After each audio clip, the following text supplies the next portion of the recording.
Hi mga mamay! Today gagawa tayo ng brownies with a little twist of banana.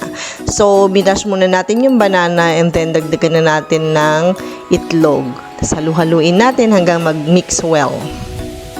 Ayan. So, halo lang po tayo ng halo. And then, after nyan, pag okay na siya, lagyan na natin ng asin. Konti lang para lang magkalasa. Alright, spread, and then continuous lang po natin siyang hahaluin. Alright, so mga mamays, halo lang po tayo ng halo sa ating banana. Tapos, lagyan na po natin siya ng konting vanilla extract lang. Ayan, konti lang para lang bumango siya and then haluin pa rin po natin siya. Dire-diretso lang tayo hanggang mag-mix well. So, pagkatapos nun, lagyan na natin siya ng kokwa, kalahating cup ng kokwa. Ayan.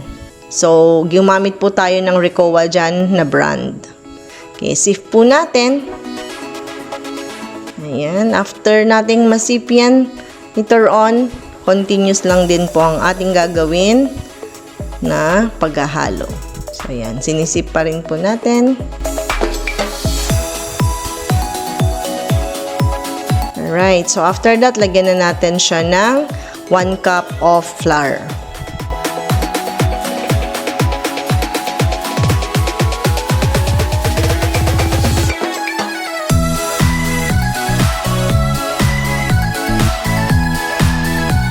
Yan, so mix lang po natin ng maayos and dahan-dahan lang po. Mix lang po nating maigi hanggang mag-mix ng maayos or maigi yung ating cocoa powder at yung ating harina.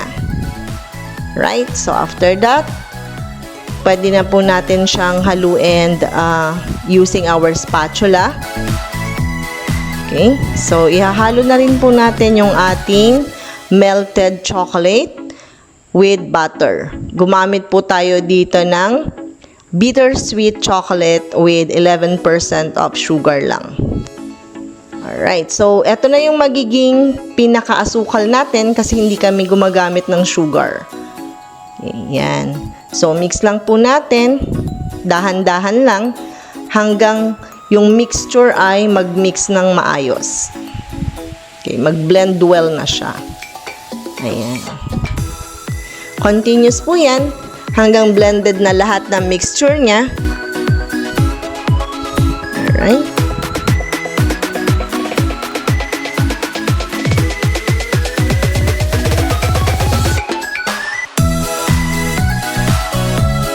Ayan mga kamamay, yan. Ganyan lang po ang paghahalo, dahan-dahan.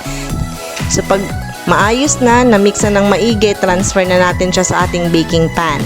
Ayan. So, let's just make sure po, mga kamamay, na kunin natin maigi, no? Sayang din naman yung matitira. Ayan.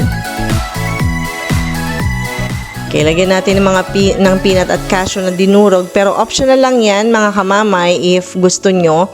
Naglagay lang kami yan para at least crunchy yung aming brownies with banana twist.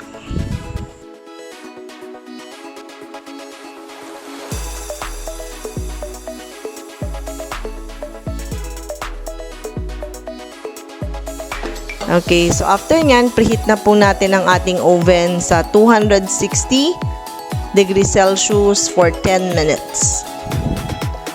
Okay, so ayan na nga. After 10 minutes, ilalagay po natin ang ating mixture sa ating oven and let's bake this one for 45 minutes. Ayan. So, i-turn on din po natin yung light para nakikita natin. So, ayan na mga kamamay ang ating binake na brownies with a twist of banana. Try po natin. Slice natin ng konti, then tingnan natin yung kanyang texture at ang kanyang lasa.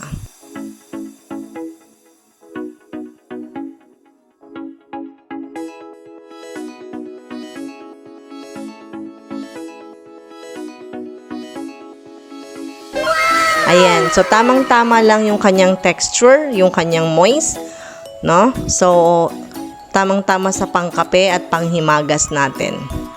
Yun lang po mga kamamay.